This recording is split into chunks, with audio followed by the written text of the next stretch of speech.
প্রতিবারই আসে, পরিযায়ী পাখি প্রতিবারই আসে, পরিযায়ী নেতা। গতবারও এসছিল, গতবারও এসে রবীন্দ্রনাথ সেজে জব্বা আলখাল্লা পরে বড় দাড়ি রেখে চোলায় চোলায় বাজবে জয়ের ভেরি, পায়ের বেগেই কিছু ফেটে গিয়েছিল, আপকিবার 200 পার হয়েছিল, বাংলার মানুষ পগার পার করে দিয়েছিল। এবারও আসছেন প্রধানমন্ত্রী, আমাদেরও প্রধানমন্ত্রী। কিন্তু ভারতকে আগে মানুষ জানতে চাইবে যে রান্নার গ্যাসের সংকট কবে মিটবে। এই যে মধ্যপ্রাচ্যে যুদ্ধ পরিস্থিতি, তার প্রেক্ষিতে কি অল্টারনেটিভ ব্যবস্থা ভারত নিয়েছে। তেলের দাম যদি বাড়ে, কেন রাশিয়া থেকে তেল কেনা বন্ধ করতে হয়েছিল? বাবা ডোনাল্ড ট্রাম্প ধমক দিয়েছিল বলে রাশিয়া আমাদের সস্তায় তেল দিতে। এখন রাশিয়া আমাদের সস্তায় তেল দেবে না, কারণ আমেরিকার চাপে রাশিয়া থেকে তেল কেনা বন্ধ করে দিয়েছিল। একটা দুর্বল মেরুদণ্ডহীন সরকার যদি মাথায় থাকে, যা হওয়ার তাই হচ্ছে। মোদিজির আমলে দেশের বেকারত্ব সর্বাধিক, মোদিজির আমলে অর্থনীতির অবস্থা সবচেয়ে খারাপ। আর এখন তো রান্নার গ্যাস থেকে শুরু করে পেট্রোলিয়াম প্রোডাক্ট সমস্ত মায়ের ভোগে চলে গেছে। আগে দেশ সামলাক, তারপরে বাংলার কথা ভাববে। ডিআইজি লেভেলের অফিসাররা তারা কনফিডেন্স বিল্ডিং মেজার শুরু করেছেন বিভিন্ন ব্লকে ব্লকে, জেলায় জেলায়। মানুষ অবাধ নিরপেক্ষ সুষ্ঠুভাবে ভোট দিক, সকলেই চায়, কিন্তু সেই ভোটটা যাতে বৈধ মানুষ দিতে পারে, তার জন্য এই আন্ডার অ্যাডজুডিকেশনের তালিকাটা সবার আগে শুনানি সম্পন্ন করতে হবে।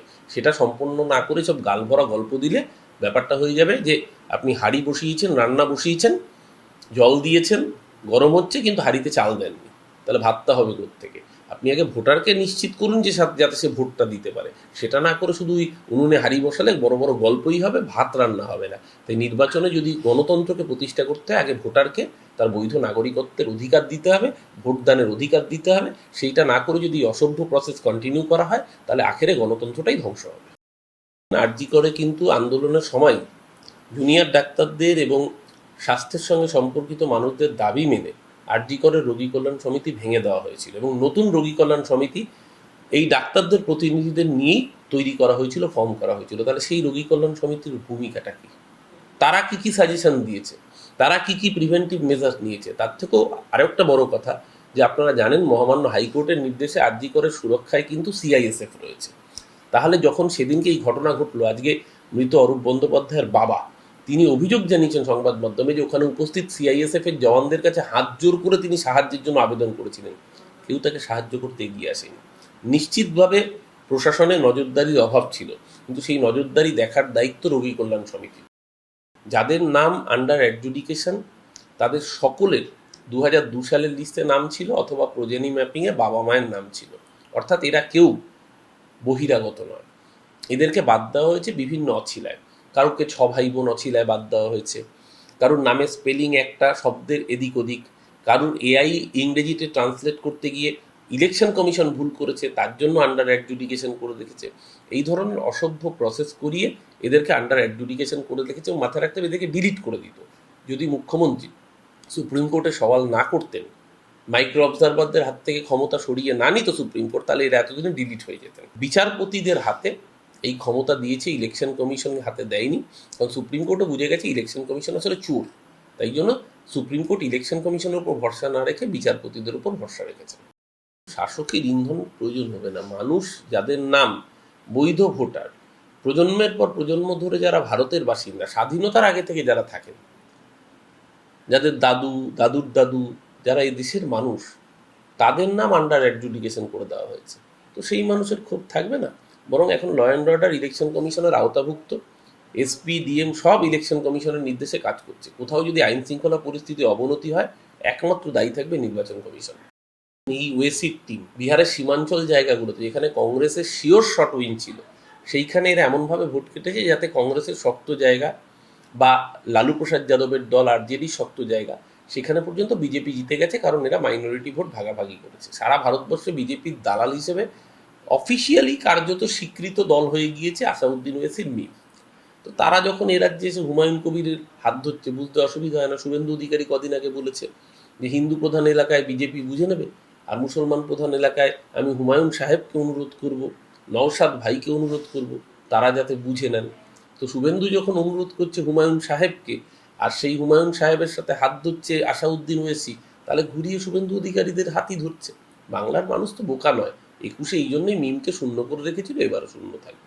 তার মানে ওরা জ্ঞানেশ কুমারকে ফোন করে বলেছে যে তৃণমূলকে নজরে রাখতে, তৃণমূলের ভোটারদের বাদ দিয়ে দিতে, বাংলার গরিব মানুষকে বাদ দিতে, মুসলমানদের বাদ দিতে, মহিলাদের বাদ দিতে। যদি ওনার এই বক্তব্য সঠিক হয়ে থাকে, তার মানে উনিই বকলমে স্বীকার করে নিচ্ছেন যে ওনারা আসলে নির্বাচন কমিশনকে দিয়ে রাজ্যেই নজরদারিগুলো চালান। পেগাসাস কারা চালায় ভারতবর্ষের মানুষ জানে।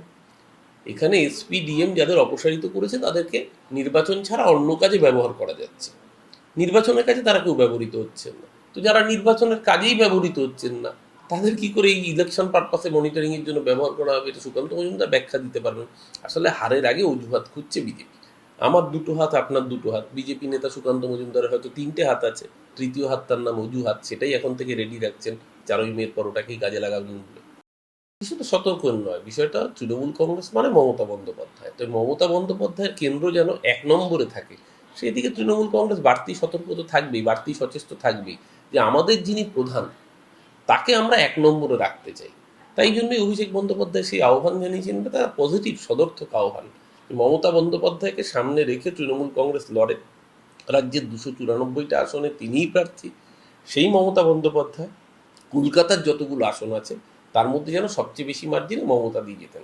তো সেই তাগিদ তো দলের পক্ষ থেকে সর্বভারতীয় সাধারণ সম্পাদক তার একটা থাকবেই, তিনি তাই সেই আহ্বান রেখেছেন। এটা তো পজিটিভ আহ্বান, এতটা আশাবাদী কিছু নেই। চতুর্থবার মামাটি মানুষের সরকার 250 বার, বিজেপি নিজের ঘর সামলাতে পারছে না, ও বাংলা সামলাবে কোত্থেকে?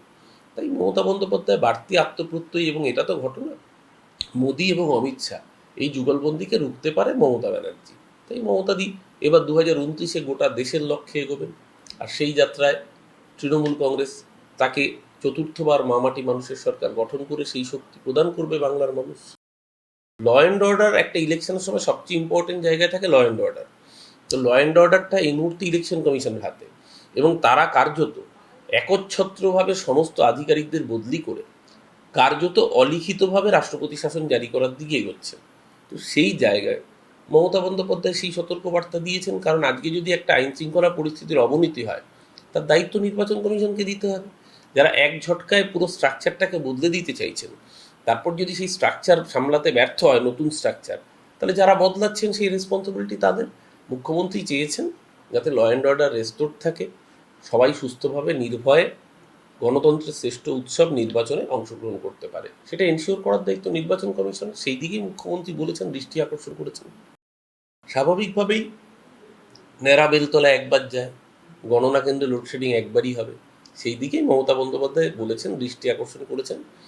গতবার যে পচা শামুকে পা কেটেছে, কাউন্টিংয়ের সময় কারচুপি করতে পেরেছে, এবার যাতে সেই কারচুপিটা করতে না পারে, কারণ মানুষের ভোটে মমতা বন্দ্যোপাধ্যায় গতবারও জিতেছিলেন, আর এবার তো 50,000-এর বেশি ভোটে হারাবে। গতকালকে অভিষেক বন্দ্যোপাধ্যায় বলেছেন 60,000-এর বেশি ভোটে হারানোর কথা।